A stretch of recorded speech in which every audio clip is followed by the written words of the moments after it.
Hey everyone, Matthew Hunter here again with another video. In today's video, I am going to offer up some predictions of what I think might happen this year. Now, I want to do this video so that I can look back on this video and, maybe do a I told you so, or I predicted these things. And when I say I predicted these things, if you're in tune with politics and the news cycle, and you're really what the term we call woke nowadays, the writing's on the wall and it's pretty easy to predict these things if you are actually plugged in. So let's address my first prediction. My first prediction is you're going to see a mass push for a second wave. The news right now, COVID is kind of, been pushed on the back burner. They're really getting behind the protesting, the Black Lives Matter groups. And it's funny how if you're out there protesting, open up the economy, if you're at an open up the economy rally or end the COVID rally, that's deemed as an unlawful protest. That's deemed as you guys are being irresponsible. You're spreading the disease of COVID. But yet if you're there under the guise of the Black Lives Matter protest, well, then all of a sudden it's justified. Now, I'm like I said, from this video as a point of reference saying that you watch that when the fall comes, I'm going to say starting out in probably October, maybe even late September, but October, November for sure, you're going to see COVID have a resurgence. Now, I believe this resurgence will be a fake one. I think the numbers will be manipulated, that the disease is not as actually dangerous as what they're going to make it out to be. But everything you're seeing leading up until this point and everything on the news cycle is a distraction and a divide and conquer tactic of the 2020 election.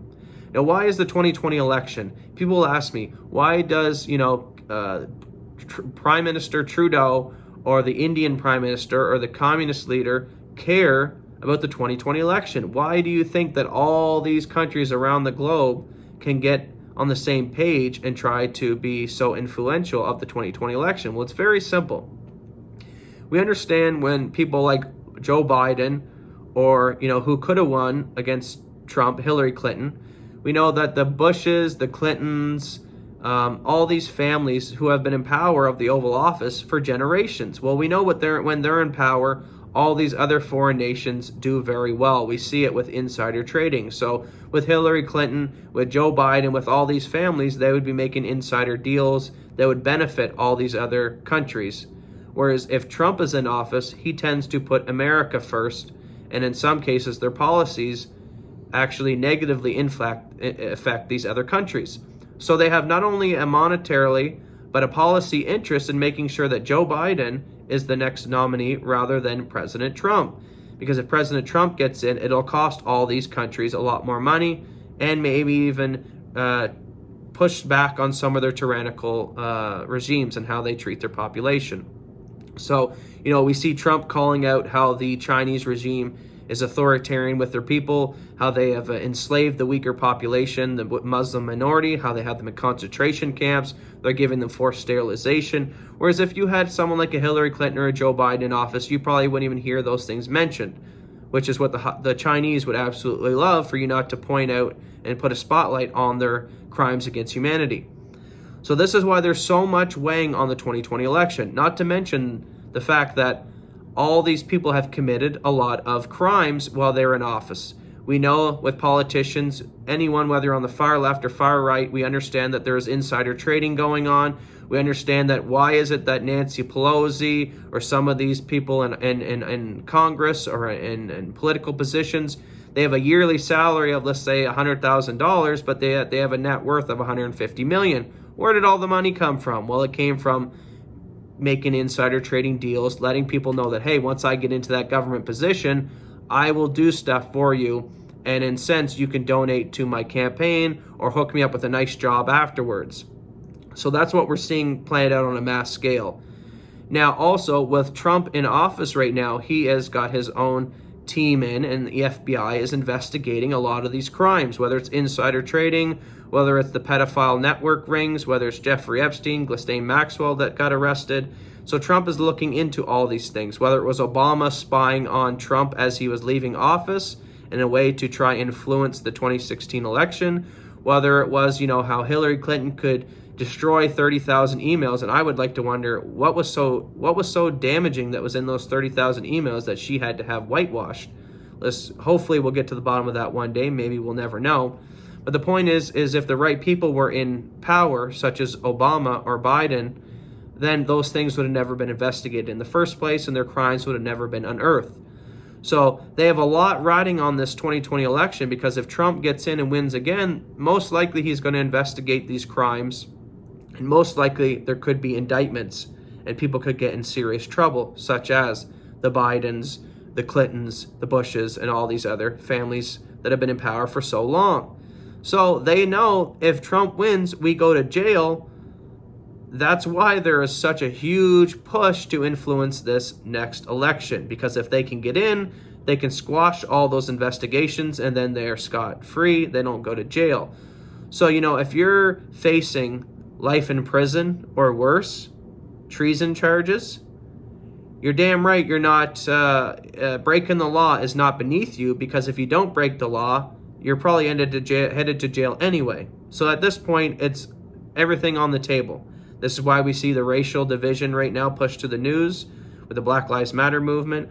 This is why we see the Trump supporters being played off against the Biden people. And it's just anything that they can divide and conquer. If you like red and your neighbor likes blue, they'll start a war over that. Anything possible to get you from talking about the real issues at hand, which is the crimes that they have committed in the Oval Office for generations. So this is why there's such a huge incentive on this 2020 election, and why it is so important. Now they know they have gotten smarter, and they understand that you can't just outright steal the election the way they tried to in 2016, because they had Obama and their foothold soldiers in place at the time to try to influence that. Now that they have Trump in office and Trump is holding a lot of the power, it makes it more difficult to influence the 2020 election the same way it was for the 2016 election, because with him in office and him in power, if he sees any fuckery going along, he's going to make sure to address it. So what do they come up with? An ingenious solution, which is COVID-19. Now, why was COVID-19 the perfect storm of what they needed? Well, let's look at it on multiple levels. You have United States of America, the number one superpower on the planet. You have China, the number two superpower on the planet. Now, China would absolutely love to take that position and become number one. We see their expansionistic ways in the South China Sea. We see how they're taking over Hong Kong. We see how they deny even mentioning the word Taiwan, and how they want to take over Taiwan as well.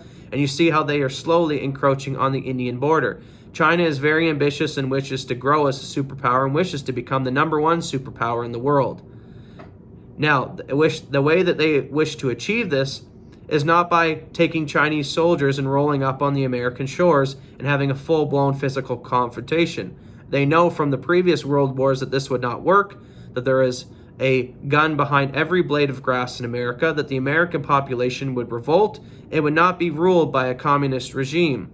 So instead, they use subversion tactics. They use soldiers by night. They use sneaky half-handed tactics to bring in, of course, their philosophy and their ideology. Now, if you were to just pick up the Communist Manifesto and study it, everything in the Communist Manifesto and all their tactics that they have used throughout the 20s and the 60s, they are using again today. Racial division, divide and conquer, call communism socialism, change the words of things and make it seem like, communism's a good thing, when in fact we all know communism has only led to the deaths of millions. That government total control is tyranny, and that is not what we want. So what they do is, let's say they release this virus. Let's say the virus was released the virus was released accidentally, which I do not believe. It came out from the level 4 weapons lab. I think it was released on purpose. Now, why would the Chinese government release a virus on their own people? Well, we know the Chinese people are one of the largest population on the globe, and the communist China regime does not care about their own citizens. We see by how they govern them. So the Chinese communist regime could care less if, through releasing this virus, millions of their own people die, because they have billions of them they have billions of them, so it doesn't matter if a few million die, they still have the numbers. But what benefit came out of COVID? Well, it made the whole American economy shut down. Why is America number one superpower? Because they hold a lot of the money. They're the number one superpower. They're the number one economy in the world. So the virus was a good way to address that. Also, it got Americans overnight accustomed to authoritarianism and martial law. It got Americans and people around the world accustomed to listening to their medical professionals, wearing their masks and staying inside. Well, while you're staying inside, you're not watching and you're not protesting what's going on outside while the communist regime push their policies and bribe our politicians.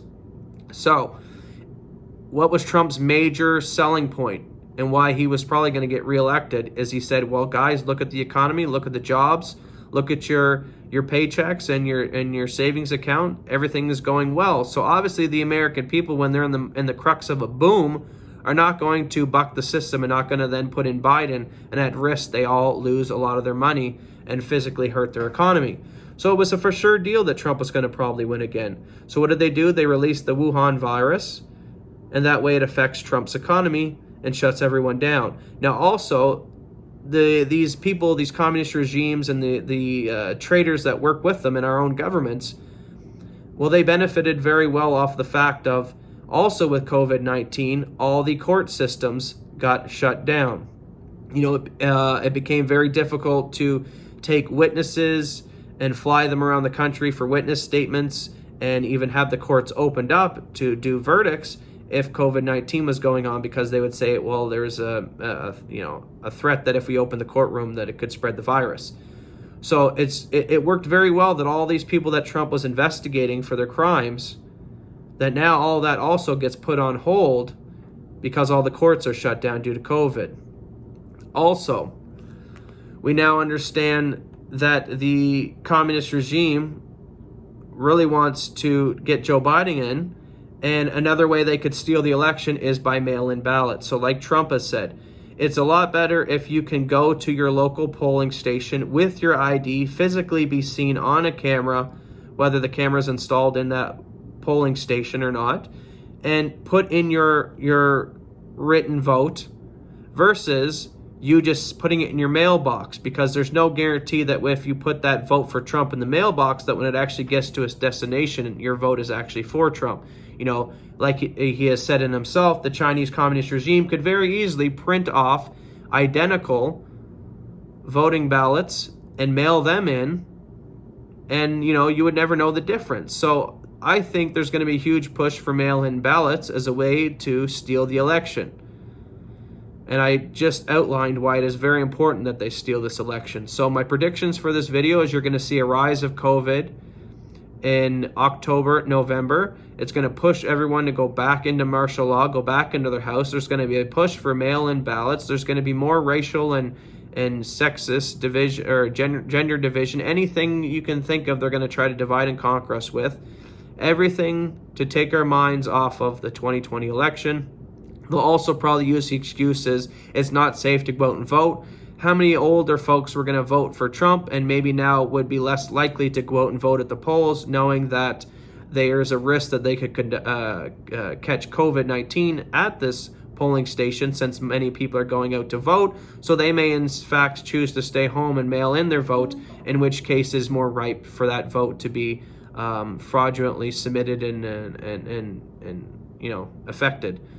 So write it down today. I'm calling it. You're going to see COVID.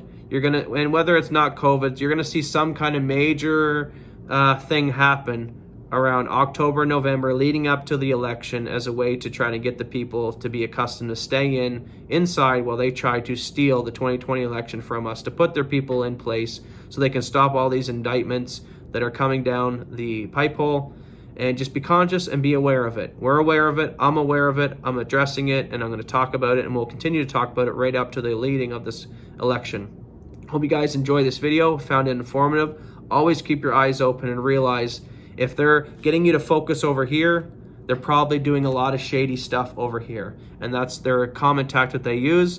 And like I said, just go read the Communist Manifesto and you'll see every single bit of it is being played out today in our politics. Hope you guys enjoyed this video. My name is Matthew Hunter and I'm signing off.